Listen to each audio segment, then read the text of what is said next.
Captain Insano shows no mercy. Straight cash, homie.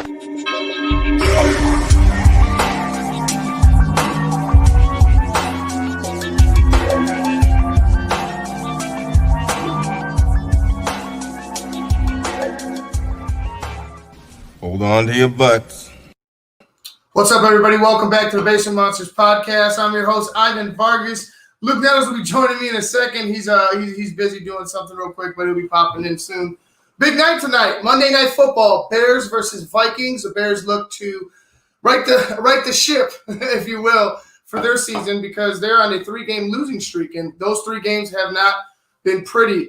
It started off losing to the the LA Rams, and then losing to the New Orleans Saints, and then just finally it all ended. It all finally came to a crumbling stop when Matt Nagy had to give up his play calling following an abysmal loss to the Tennessee Titans. And thank God that happened because it was beginning to be Groundhog's Day. It was the same shit game in, game out. It wasn't going to change. You kept seeing the same type of mistakes in crucial situations from Matt Nagy. And to be honest with you, it was never going to go well because he doesn't have the players to fit his system. Matt Nagy, thank you for, I guess having the strength, being humble enough to admit that you were wrong and giving up the play calling to Bill Lazor, but it was long overdue. 3 in a row, 3 crucial games where the Bears were in each game. The Chicago Bears were in every single game this season, including the 3 that they lost prior to today's game. And to be honest with you, I'm looking to see with Bill Lazor, I'm looking to see a more detailed offense, a more controlled offense. It's not going to be so sporadic. You're going to see things that I think make a little more sense. Bill Lazor's about rhythm and timing in his offense and the plays that he wants to call. But it all starts with that offensive line. And you're getting Cody Whitehair back, so you're going to see a Cody Whitehair center, a Alex Bars, a Jermaine Ifedi, Leno. And then you're going to go see Spriggs at that right tackle spot. And, to be honest with you, I think this might be the best looking Bears offensive line we're going to see so far this season. Just because, I know Bobby Massey's the starter, but I think Spriggs probably has more promise, probably has more spring, as opposed to a Bobby Massey. I feel like this might be the line mixture that finally takes off for the Chicago Bears. I'm looking to see some nastiness. I need to see some nastiness on that offensive line. They're not tough.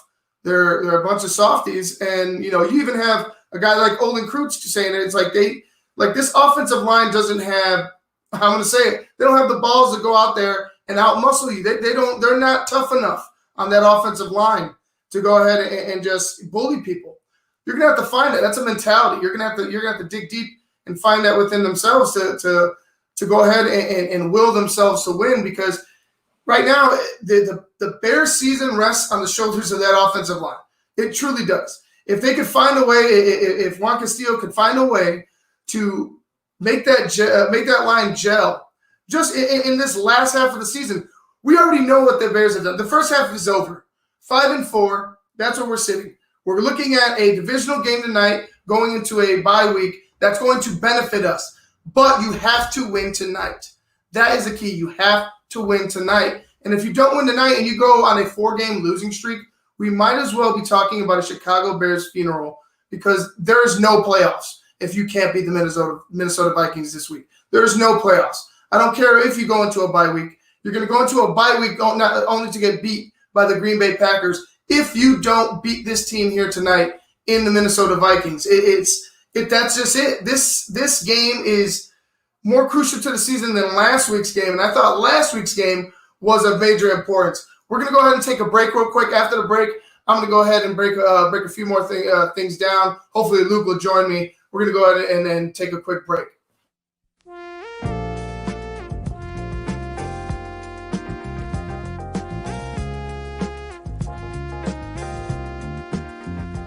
I just heard my favorite band is in town. I'd love to get good seats, but everywhere I've looked, the ticket sites have crazy service fees. Haven't you heard of TixSplits? Who? TixSplits. They don't gouge you with crazy fees. The price they advertise is the price you pay, plus a small delivery fee. Never pay service fees again. Go to TixSplits.com today. TixSplits.com. Guaranteed seats, low prices. That's TixSplits.com. Every ticket, every venue, everywhere.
What's up, guys? Welcome back to the Basement Monsters podcast.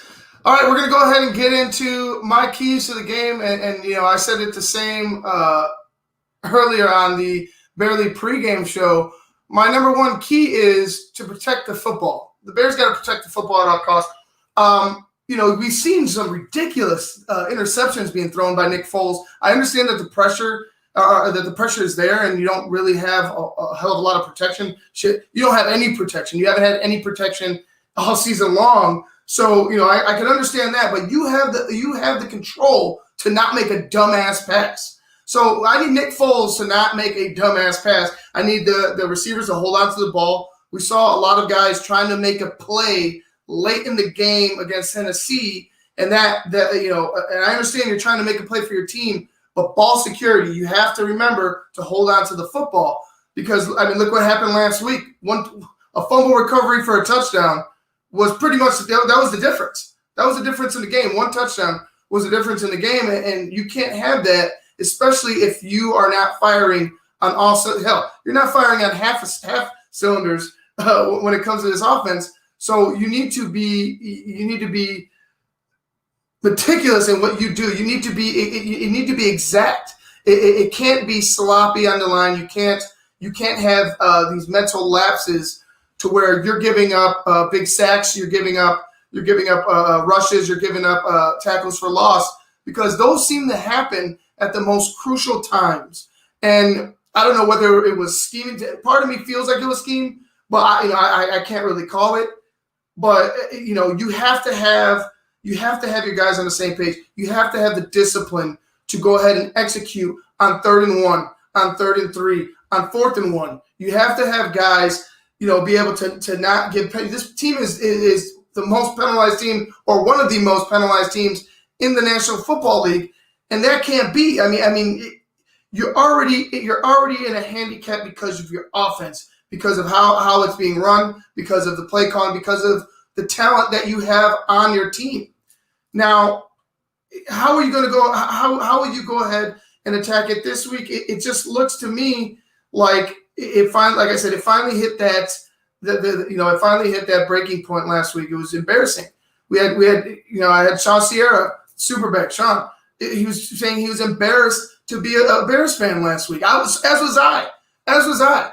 This team, the city deserves a whole hell of a lot more, especially if you're going to go ahead and be hired by this franchise and then give false promises of hope that Ryan Pace is giving. Drafting the best player available, drafting a quarterback, speaking like he's finally going to fix that quarterback problem in Chicago that's never came to fruition. Matt Nagy promising about returning to the run game after he went ahead and ran Jordan Howard out of town. Oh, by the way, Jordan Howard's available again. He just got waived by the Dolphins, but there's no way in hell I could see him coming back to the Bears if Matt Nagy's running things. But that's just my point.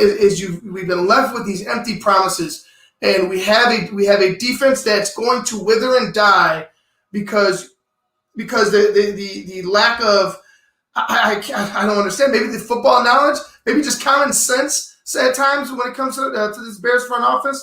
I feel like that it can all change if you could go ahead and tonight make a statement out of this. This is your divisional foe. Make a statement out of this game. I'm not going out there and saying this. You lose this game, the season's lost. But to be honest with you, if you lose this game, I feel like you're well on your way to having a lost season here in Chicago once again.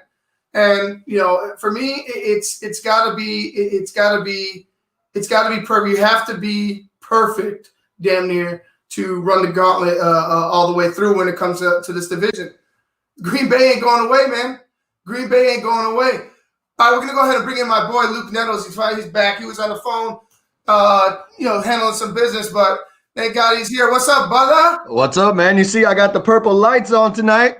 Man, screw your purple lights. Yeah, you gonna wish Matt Nagy was playing calls again.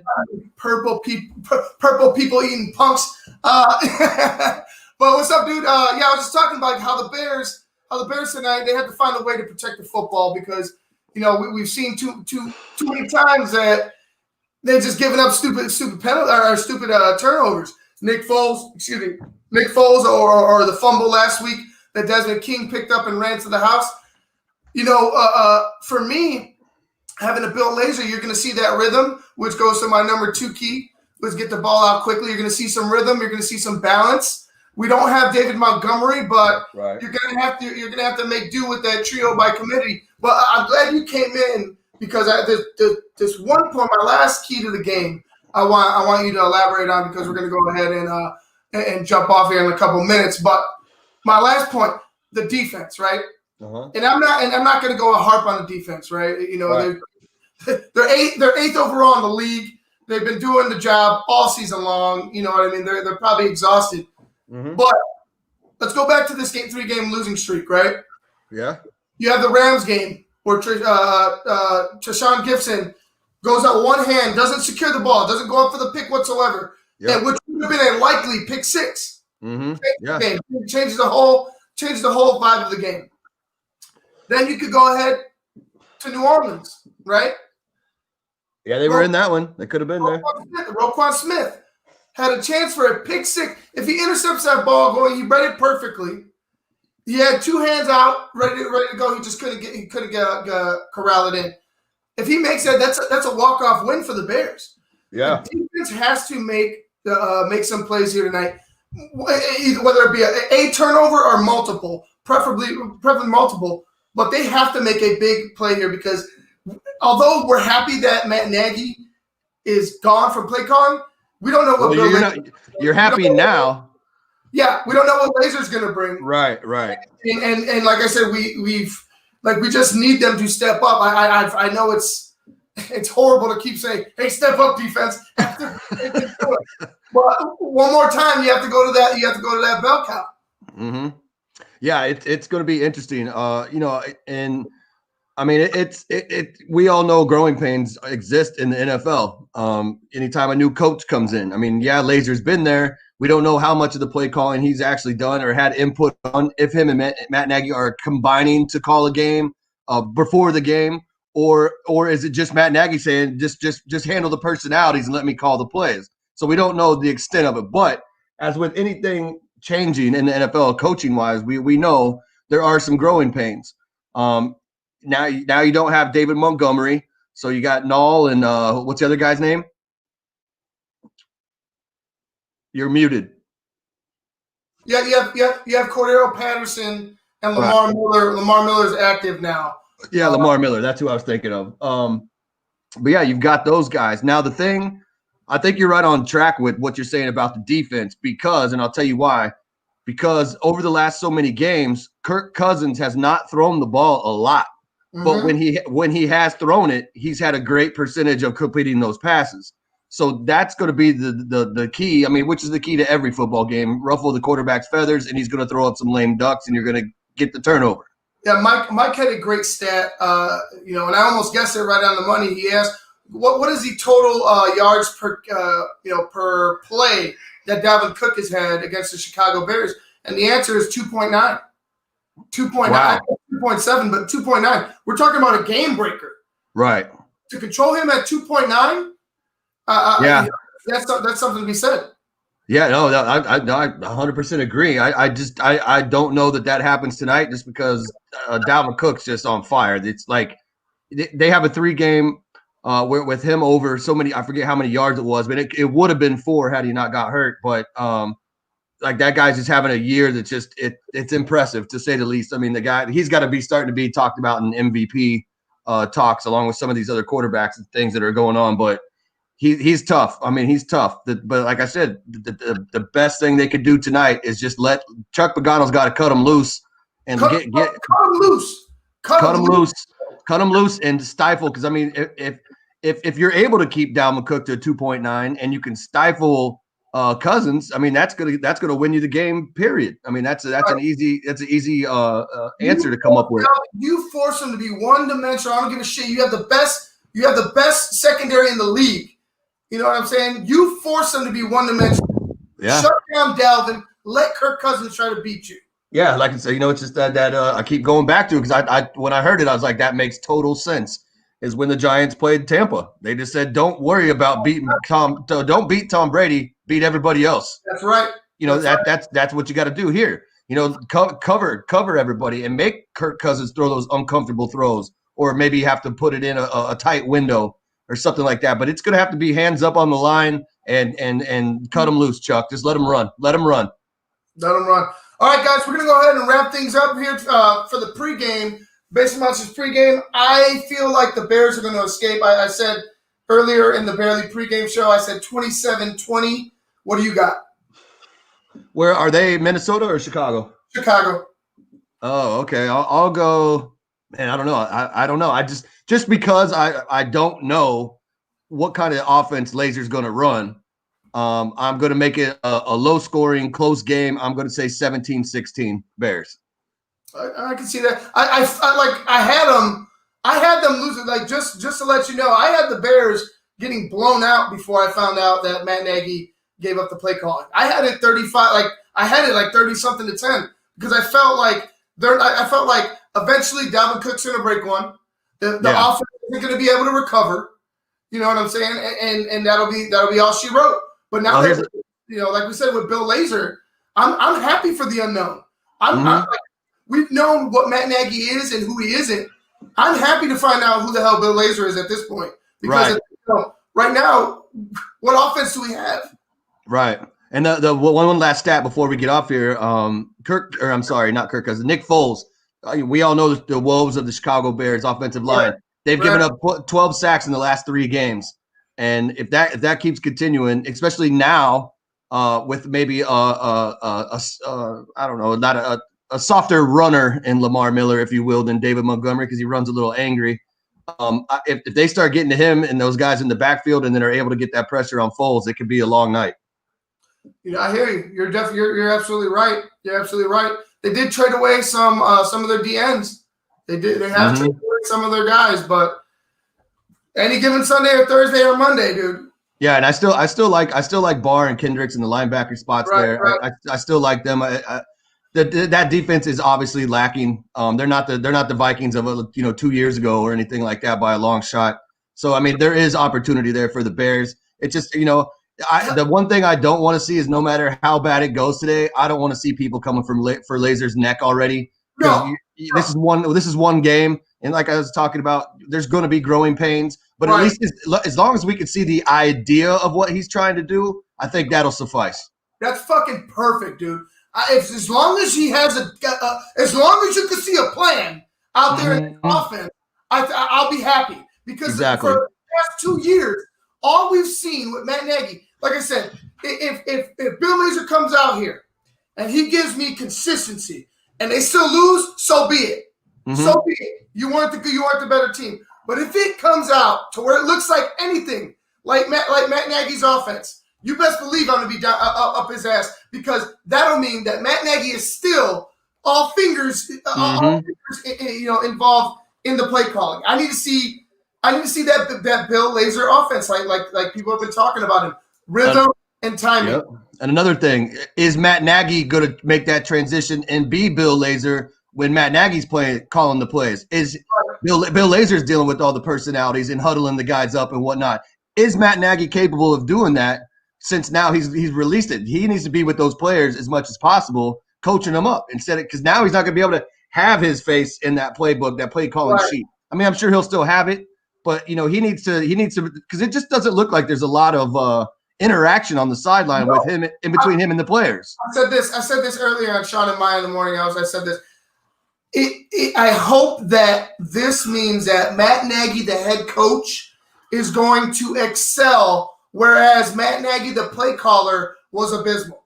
Right. You know what I mean? I hope that now being able to visually oversee everything of your on your team, every single facet of your team, every single player you can interact with, I think that's going to benefit the team. I think it's going to benefit Nagy. I think it might, if this team takes off, I think it might save his job.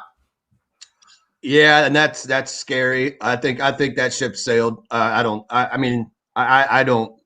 believe in that guy. I don't think the Chicago fan base believes in that guy.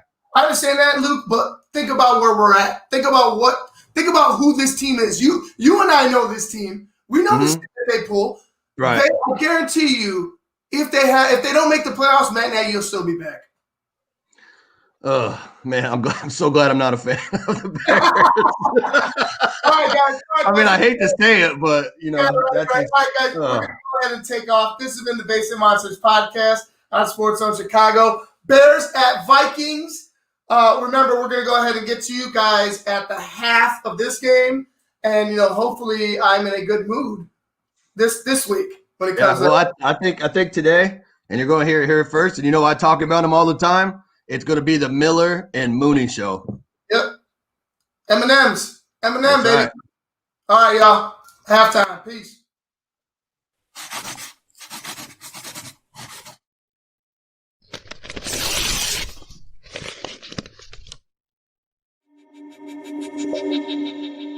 Captain Insano shows no mercy. Straight cash, homie.